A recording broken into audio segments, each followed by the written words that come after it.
कहा जाता है अक्सर कि आप जब किसी के लिए बद्दुआ करते हैं तो वो पहले लगती है और दुआ थोड़ा देर से आती है। जो हाल इस बार मुंबई इंडियंस का हुआ कुछ वैसा ही था, मैदान में जो चीजें हमने देखी, और अब दुआ जो आई तो शायद थोड़ी देर से आई। स्वागत है आपका ESPN cricket for time out Hindi में, और हमारे साथ मौजूद हैं वसीम जाफर। वेलकम वसीम। शुक्रिया सैयद। वसीम भाई, दुआ तो आई देर से आई, लेकिन दो कहावत है इसमें। एक होती है देर कर दी मेहरबान आते आते, और एक होती है देर आयत दुरुस्त आयत। आप कौन वाली कहावत के साथ? मैं तो पहले वाले पे ही कहूँगा कि देर कर दी मेहरबान आते आते, क्योंकि थोड़ा सा मुश्किल है। बहुत बढ़िया परफॉर्मेंस रहा, बहुत बढ़िया इनिंग देखने को मिली आज। अच्छा परफॉर्मेंस रहा मुंबई इंडियंस का। वो क्राउड को वैल्यू मिली जो मुंबई इंडियंस के फैंस है। बट बहुत कठिन है। मैथमेटिकली हम बार बार कहते हैं कि वो पॉसिबल है, बट बहुत सारी चीज़ें वो उनके फेवर में जानी होगी, जो लगता नहीं है कि शायद वैसे उस तरह से जाए। आई मीन ये नेक्स्ट टू इम्पॉसिबल ही है एक तरह से। बट अगर सिर्फ गेम की बात करें तो कमाल का गेम खेला। टॉस से शुरुआत करें तो टॉस जीता, अच्छी बॉलिंग की। इवन दो थोड़े क्वेश्चन मार्क थे सिलेक्शन को लेके, बट वो चीज़ें अच्छी की। और उसके बाद जो इनिंग खेली है सूर्य कुमार यादव ने, जो जैसे मैंने कहा कि जो ग्राउंड में गए होंगे उनको अपने मनी इज़ वर्थ मिला होगा कि जिस तरह की पारी 170-73 के चेज़ में कोई 100 बनाता है और इतने 52 गेंदों में 100 बनाता है, तो एब्सोल्युटली मुझे लगता है कि fantastic knock, one of the best knock जो शायद इस सीज़न देखा है। बिल्कुल, इसमें कोई शक नहीं। और आपने कहा देर कर दी मेहरबान आते आते, मैं आपका सोशल हैंडल बड़े अच्छे से देखता रहता हूँ। उसके लिए मैं एक छोटा सा उसमें चेंज कर देता हूँ। देर कर दी मेहरबान में MI कर देता हूँ, मेहरबान। जी। मुंबई इंडियंस ने देर कर दी आते आते।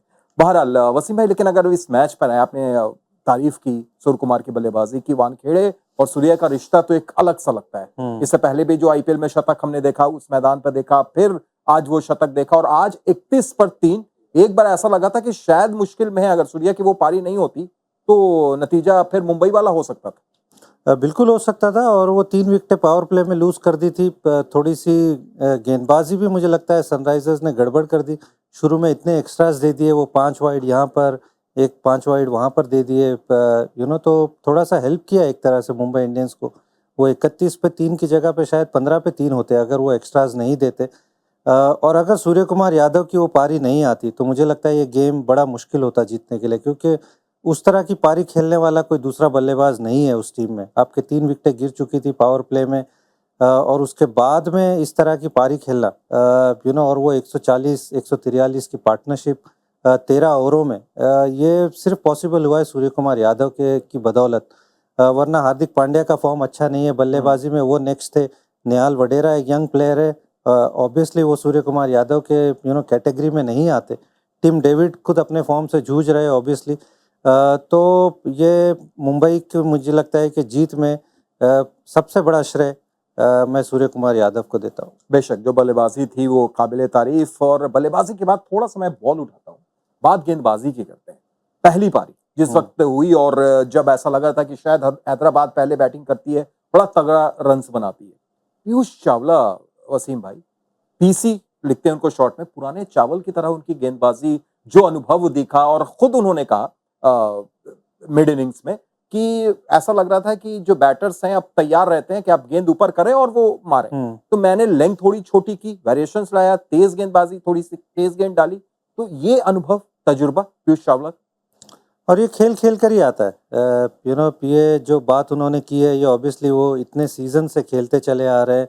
वो आपको एक्सपीरियंस से ही मिलता है। आप जानते हो कि अब बल्लेबाज वो स्टेप आउट होके छक्के नहीं मारते, अब वो खड़े रहते हैं अपनी क्रीज में, और जो भी उनके पाले में बॉल गिरती है उसको मारते हैं। और इतनी पावर है, ये बैट्स इतनी अच्छी है, ग्राउंड बहुत बड़े नहीं है, तो आराम से आप छक्के मार लेते हो। वो पहले की तरह की स्किल नहीं यूज़ करते कि आप स्टेप आउट होके मारते हो। तो वो जानते हैं कि बल्लेबाज वेट करते हैं, वो बॉल उधर गिरने का वेट करते हैं, जो उन्होंने नहीं दी।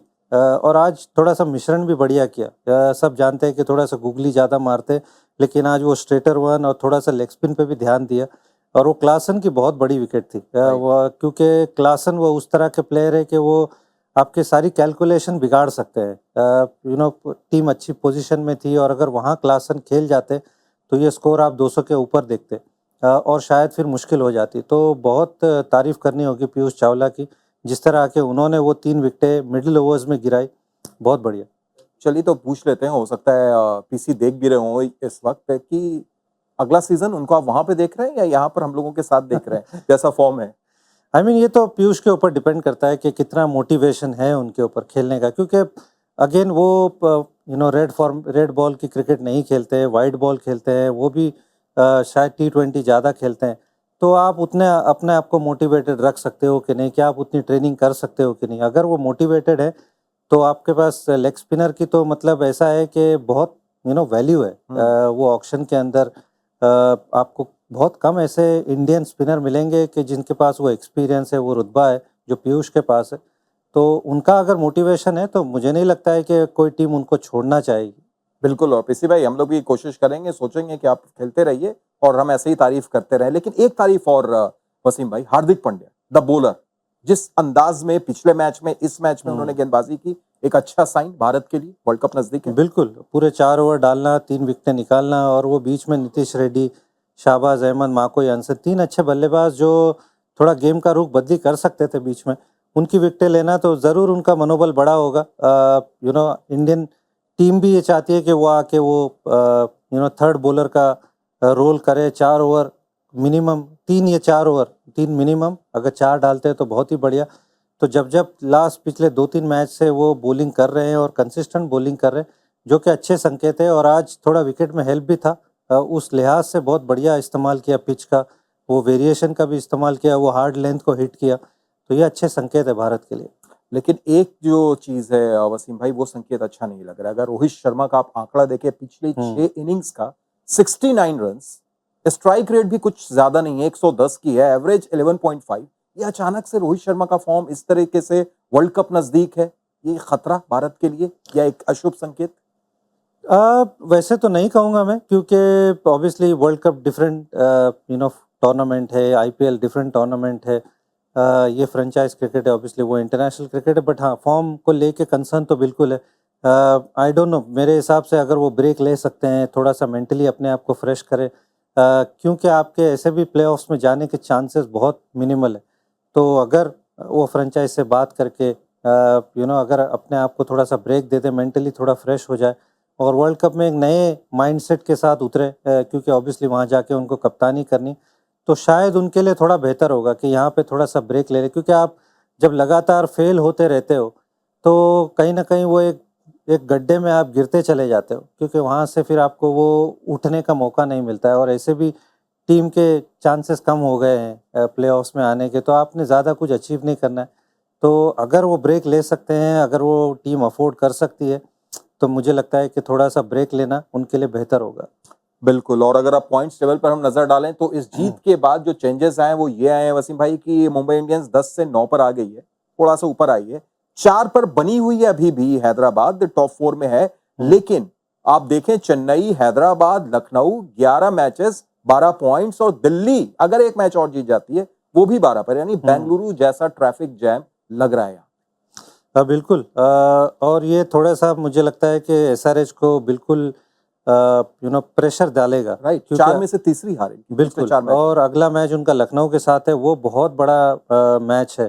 और कहीं ना कहीं मुझे ऐसा लगता है कि थोड़ा SRH उस तरह के संकेत दे रही है कि वो थोड़ा सा फ्लैट विकेट की टीम है, कि जिस तरह से उनकी बैटिंग क्लिक होती है, वो अगर उनको फ्लैट विकेट मिल जाता है तो बहुत डेंजरस होती है।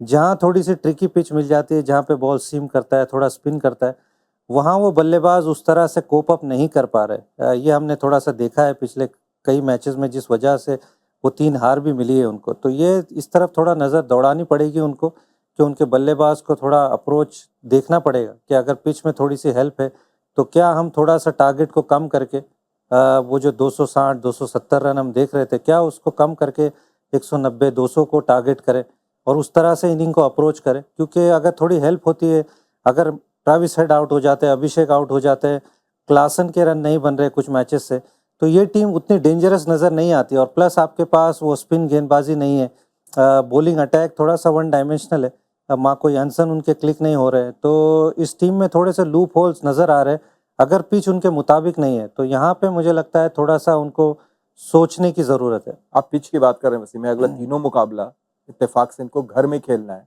तो क्या ये उम्मीद करें कि घर में खेल रहे हैं तो पिच अपने मुताबिक थोड़ा सा पाटा बनाएंगे? बिल्कुल उनको बनानी पड़ेगी, क्योंकि उस जब वैसी पिच होती है तो ये टीम डेंजरस हो जाती है। इनके बल्लेबाज थोड़ा वो फियरलेस क्रिकेट खेलते हैं, बॉल अच्छे से कनेक्ट करती है, थ्रू द लाइन मार सकते हैं, और बॉलिंग उनकी थोड़ी डिफेंसिव अप्रोच में बॉलिंग कर लेती है, क्योंकि वहाँ नटराजन है, पैट कमिंस खुद कमाल के गेंदबाज है, प्लस भुवी जिस तरह से वो थोड़ा गेंदबाजी कर रहे हैं, तो फिर भी थोड़ा सा मुझे लगता है कि रन बचा लेंगे। बट इनकी बैटिंग अगर क्लिक नहीं हो तो कहीं ना कहीं थोड़े से क्वेश्चन मार्क है इस टीम पे। सवाल तो हैं, और सवाल इस हार के बाद भी अब उठ रहे हैं कि भाई अब किस तरीके से टीम वापसी करेगी। बहुत बहुत शुक्रिया वसीम भाई जुड़ने के लिए, तमाम बातचीत के लिए, और आप देखते रहिए और फॉलो करते रहिए ESPN क्रिक इन्फो हिंदी को।